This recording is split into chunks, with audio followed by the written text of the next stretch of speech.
but my father was assigned to the Mekong Delta in a combat duty for about a total of about 7 years since his graduation from the South Vietnamese Naval Academy. He was patrolling the same rivers, the same tributaries, battling the same enemy as all these SEALs. So to be speaking in a room full of the same warriors that battled with, alongside my father was very humbling. And then when we went to the wall, and I'm getting chills just talking about it, when we went to the wall, my veteran was part of a class of 17, and they lost 3 of them on the same day during a firefight, and they were all clustered on the same location on the wall, and to have him and his classmate touch the wall together and just put their arms around each other, it just brought all these emotions, and I'm so grateful that they survived it, but I'm also so grateful for their efforts over there, because without their efforts, maybe one of those Viet Congs that could have made it through their firefight would have taken out my dad. So I just bringing that full circle was just so overwhelming last night. After the war, my father was locked up in a concentration camp for the losing side of the war up in North Vietnam. So yes, he is a prisoner of war, but it was after the war. Yeah, they rounded up all the officers from the South Vietnamese regime, all the officers in the Army, Navy, Air Force, and they put them in a prison camp in North Vietnam, far away from their families. And my father was in there for 5 years before he was released. I was born in the combat zone, in one of the safe cities, Vinh Long, which is on one side of the Mekong River Delta. So my father then would drive to his office, hop into a boat, and do riverboat patrols for days, and then he'd come home to us. But that's where I was actually born. And you went years without seeing him? I didn't see him for 5 years. So after his release, he then connected with individuals who were escaping from Vietnam at the time. He has the skills to pilot a boat out of Vietnam, so they allowed for us to, for him to bring 2 other people with him. And my father chose my mom and I. We had to leave my 2 younger brothers in Vietnam. Yeah. So our family was split up for 10 years. We didn't see those kids for 10 years.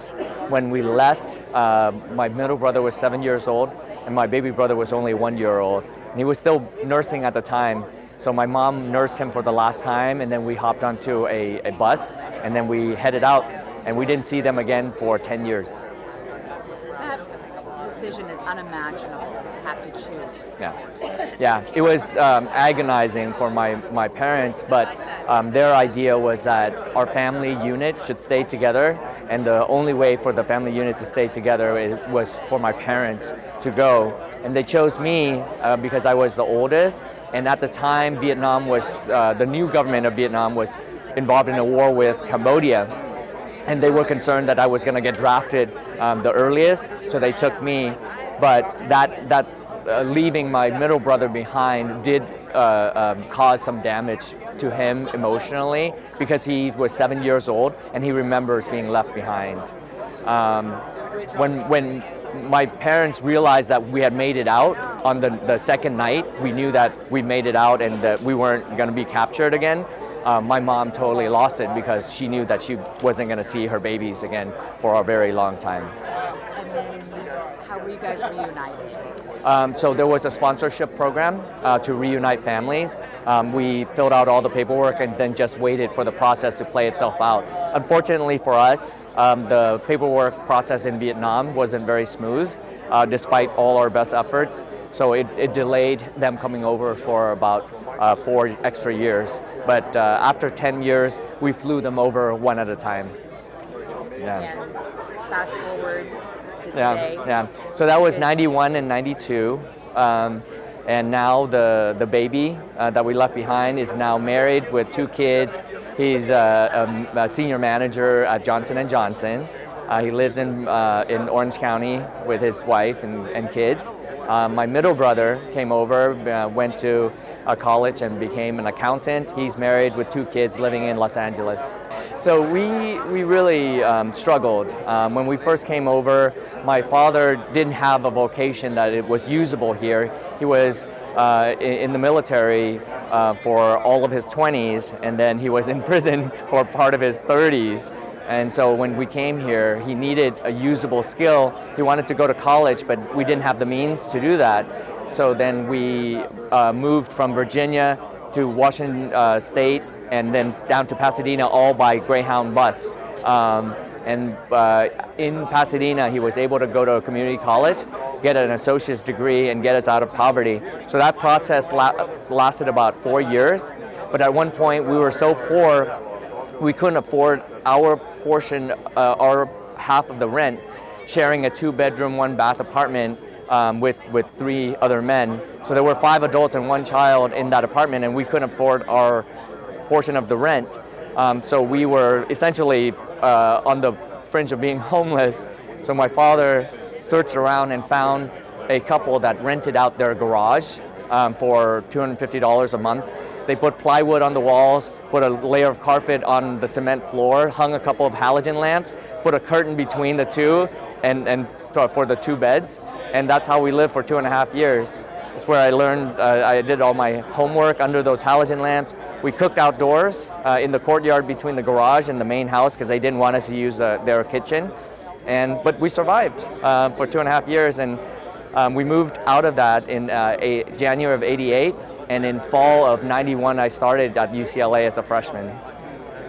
And then after UCLA I went to medical school and in the Midwest and did my residency in Chicago, and now I'm a practicing emergency medicine physician. I personally don't have any wounds myself because my father is so positive despite all that he went through, and he instilled in me the belief that if you continue to march forward with positivity, with hard work, that things will work out. And I've seen that play out so many times in my life when I was struck down by various barriers as I developed, and I utilized that same philosophy when I faced all those obstacles, and it's worked out. So I never saw, I didn't have any wounds growing up, but I know that some of these warriors here have wounds where they either lost their buddies, or they have physical wounds, or they have PTSD. And then at the end of the war, they left 2 years before the actual war truly ended. And some of them have the notion that they didn't do anything over there. But I want to tell them that they helped save my life. And the reason why I'm here is because of their efforts, their service, and their sacrifice. And I want to let them know that I'm trying my best to pay it forward with my best efforts and my abilities with my community, through volunteerism and through serving the homeless and through giving back in various functions. So I just want them to know that their efforts was not for nothing.